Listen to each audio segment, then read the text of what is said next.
welcome everyone to another episode of Investing in Real Estate. I am Clayton Morris. I'm Natali Morris. And on today's episode, we are going to talk about, should I pay off my debt first or should I use those funds to invest? We get that question a lot from our investors who send us emails. Excuse me, I've been suffering this head cold. You sound like you have a frog in your throat. He does, actually. All right, then you finish that thought. Okay. Clayton's suffering from a little sinus infection. So I will tell you that people often write to us a lot about investing in real estate because they understand the value of doing so. But when you have debt, they think, well, I should be debt free before I start my portfolio. And really, I don't think that's necessarily the case. It's not really a simple, straight answer. So we thought we'd discuss what goes into this decision today. Absolutely right. And so this is the podcast where we stay laser focused on buy and hold investing, creating passive income for you and your family, and creating legacy wealth for your family as well. So that's really what this show is laser focused about. We don't talk about wholesaling. We don't talk about other strategies for real estate investing, just buy and hold. So when you hear us talk about paying off debt, in order to invest, we're talking about investing in real estate for passive income and cash flow. So first of all, if you're thinking about your debt, what you're thinking about is what you can afford month to month in order to invest in your portfolio. So congratulations to you for being able to see that as the whole picture. But really, it comes down to what kind of debt you've got, what you're paying for that money, and what you can do with that otherwise. Now, how much do you have, to spend? How much do you have of wiggle room? How much debt are we talking about? So all of these things go into this decision. So the first thing you need to do is go ahead and go to you should have a list of all of your debts and figure out how much you're paying to pay down those debts. I really like the Susie Orman method of listing down your debts and then paying off the one with the highest interest rate first and then just knocking them out little by little. But that doesn't mean that you don't have some debt that you should just kind of hang on to, right? Right. I mean, because there is a difference, and this is where we can go down a rabbit hole talking about Dave Ramsey, but the difference between good debt versus bad debt, because there is such a thing, we believe, at least in this family, and I think if you talk to any high-level real estate investor, they do believe that there is a difference between, good debt and bad debt. So what, first of all, is bad debt?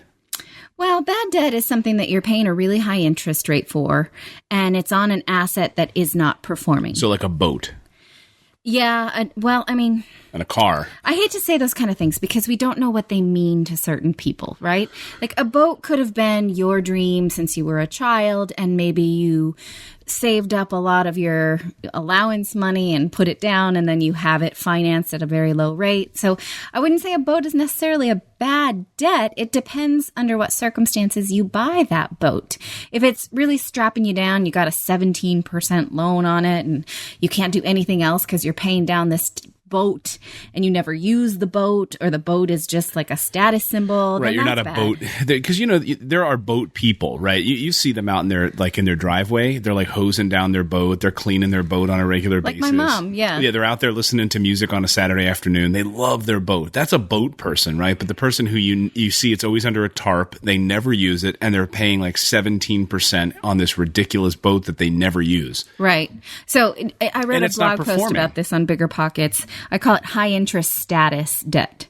So it's debt that is a really high interest rate, and also you just spent things in order to establish your status, like expensive shoes or purses or I don't know. But that's probably not the vice of people listening to this. Right. So, good debt would be what then? Is it a home equity line of credit that you don't waste on putting in a new deck on your house, but maybe you use that home equity line of credit in order to buy real estate?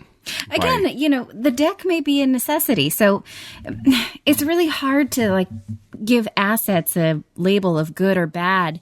You just have to be able to assess what it costs you and your family. So for instance, I am 9 months pregnant and ready to have a baby any second now. And we needed a new car that had enough space for 3 car seats because our kids are pretty small. And so we went and we financed half of this car because this is the one we felt was the safest and the best for our needs. But it certainly was not an economical purchase. but we got a really low interest rate, below 3%. And, it's not a performing asset, but we were able to assess that this fit our needs for this specific time in our lives and that this is what it would cost us. So, you have to be able to do that. Would Dave Ramsey approve? No, because it wasn't used. Because yes, I could have gotten a comparable car for less. But again, this is something that we feel like we looked at from all angles and we could assume. So bottom line is I did this a number of years ago when I was, massively in debt. I was living in Dayton, Ohio, making, like $35,000 a year. And I had a lot of credit card debt. And what I did was I got a piece of paper out, a piece of graph paper, and I made a number of columns. The first column listed all of the credit cards that I had. So Bank of America, Citibank, whatever it was, I just made this column with the names of these particular credit cards and the account number. And then in the next column, I listed the month. So it was the current month was April. And then I went all the way across and just kept, like a running month column. And I put the totals for each of those credit card balances, all of our debt, I listed it on, or all of my debt, I listed it on this graph paper.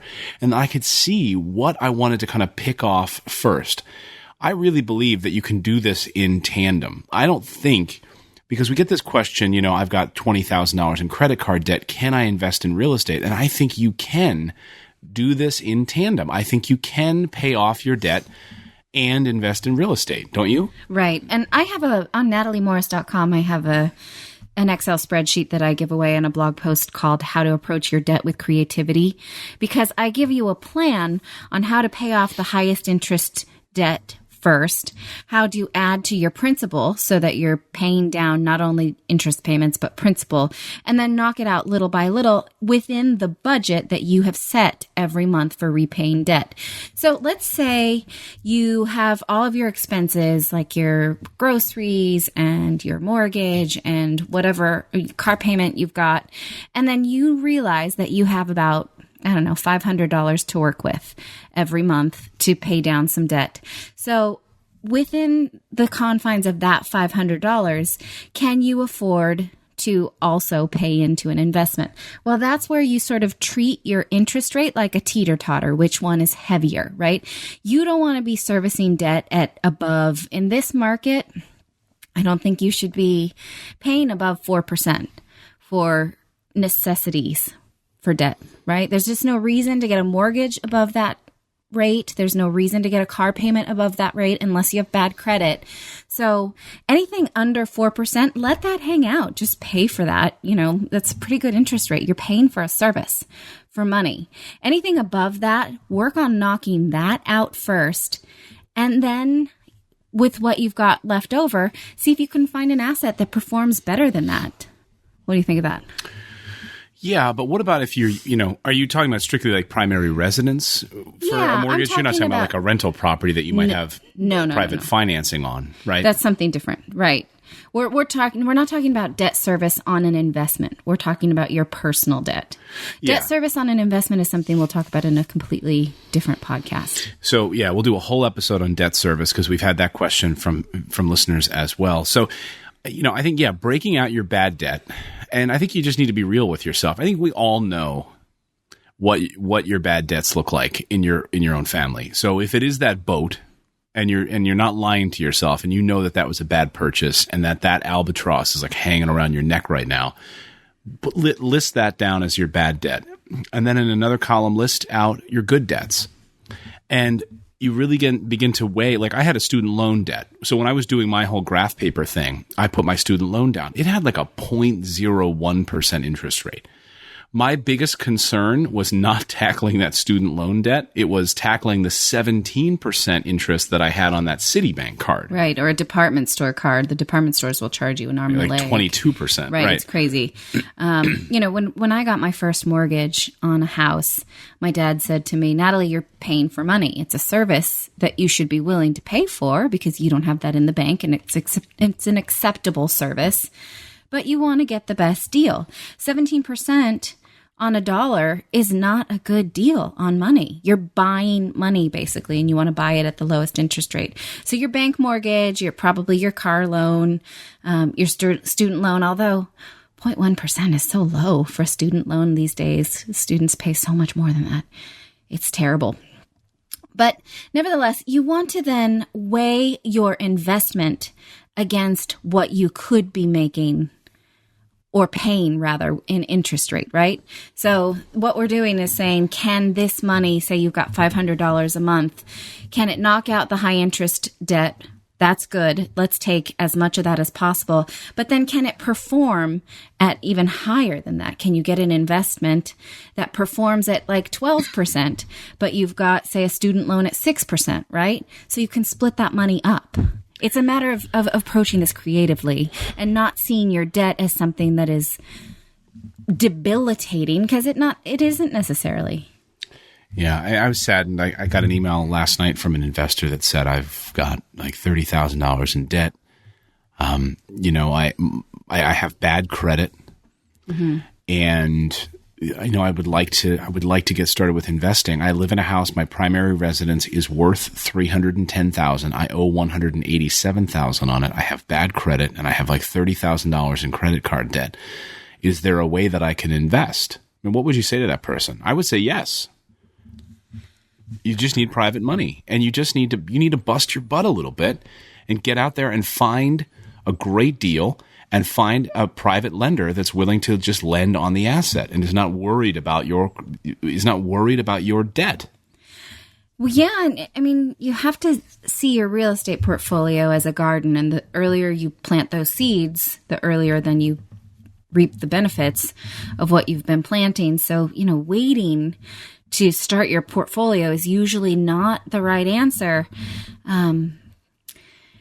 But that's a hard one, because you don't know what is their monthly income, what's their cash flow, how fast can they knock that debt out? Because a $300,000 house and a $180,000 mortgage, you could get a home equity line of credit at 120. Well, 90% of 120,000 means that he could knock it out with home equity line of credit, and then right. But if he's got bad credit, he may be able to get a private home equity line of credit from a private lender on that asset. So there are options, but I think the thing is because you could be $30,000 in debt for the next 15 years. What are you just not going to invest in real estate? Right.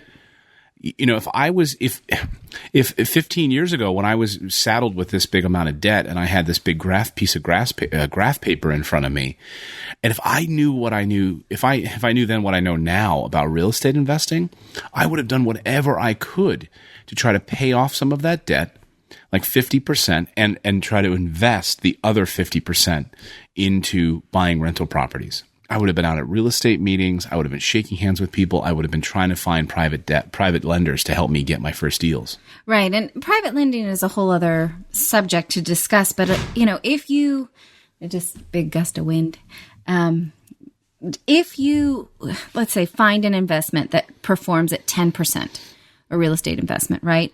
But you have some acceptable debt at 5% interest, well, your money is still making money, right? It's okay to pay for some money over here while you're making some money over there. But if, let's say, that investment is performing at 10%, but you have debt that you're paying at 17%, well, then you're losing money. So pay down the debt first. So you really have to, again, use it like a teeter-totter. The famous Albert Einstein quote about interest: he who understands it earns it, he who doesn't pays it. So you don't want your money making money to another lender. You want to be the person who's making money with your money. Right. You want to be able to turn those bad debt depreciating assets like a boat or a car, or these things maybe you bought too many TVs, or you went into debt. You want to try to switch that to things that are actually performing and bringing you cash flow, right, and passive income in your family. That is the difference. And, when you acquire real estate, you're adding to your net worth.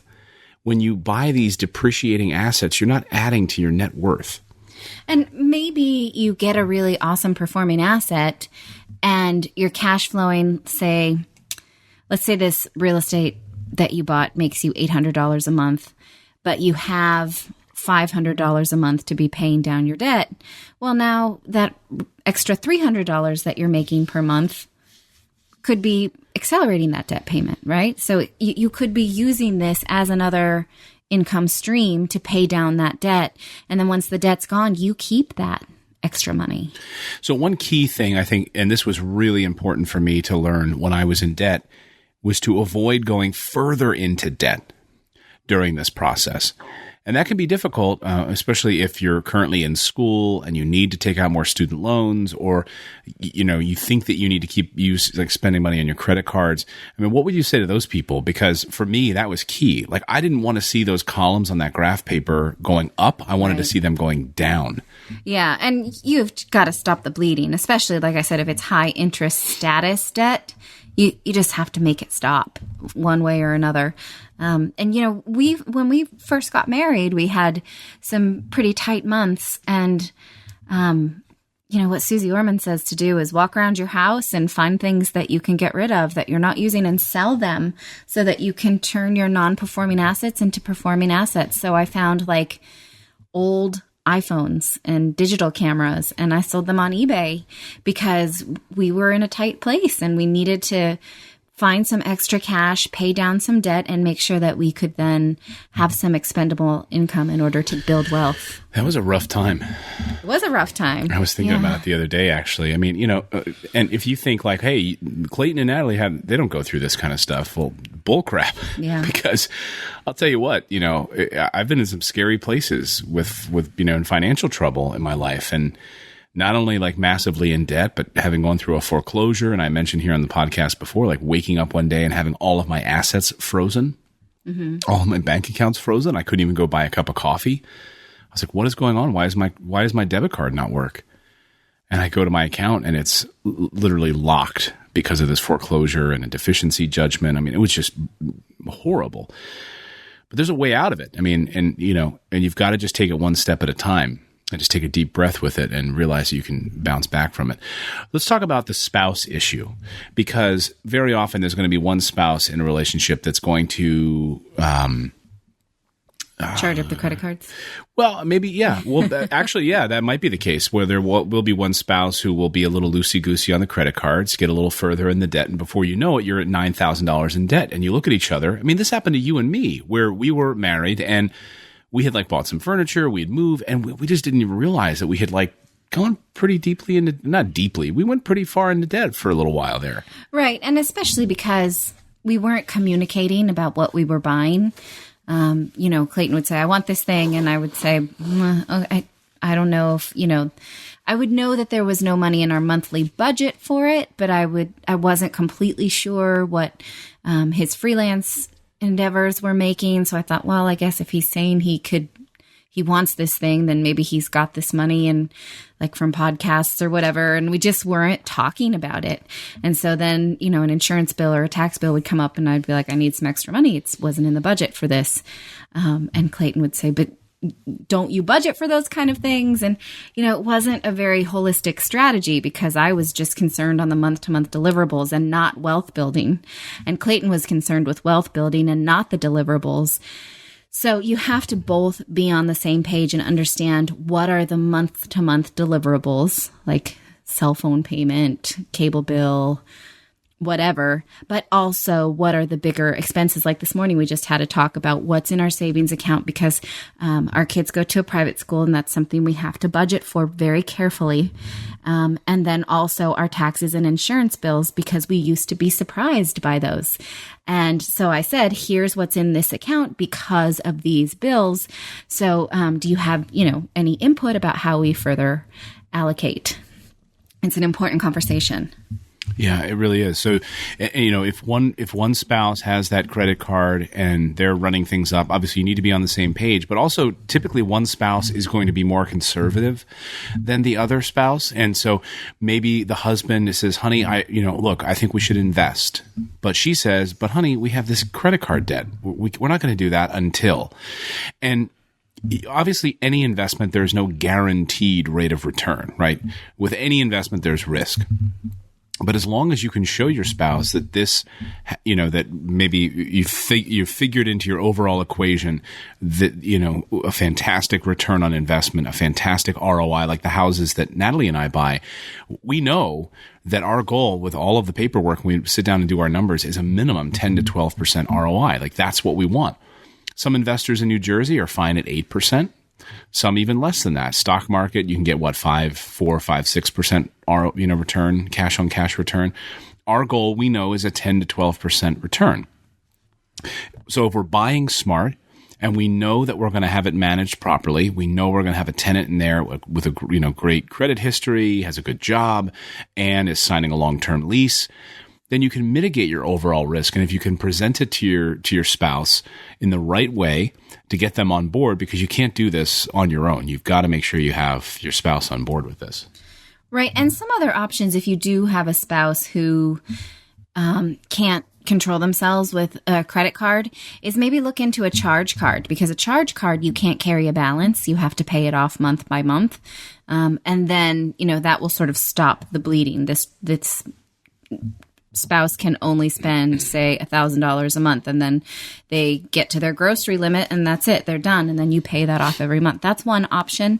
But you're right. You need to prove to your spouse that either that $500 a month you have to pay down your debt goes into making someone else money on interest, or it goes to making you guys money on performing. So some great tips there. And I think, you just need to make sure that you're getting all of your ducks in a row. Don't leave a stone unturned. How many metaphors can I come up with here? I don't know. Don't walk into a dark room and not turn on the light. Be in the room where it happens.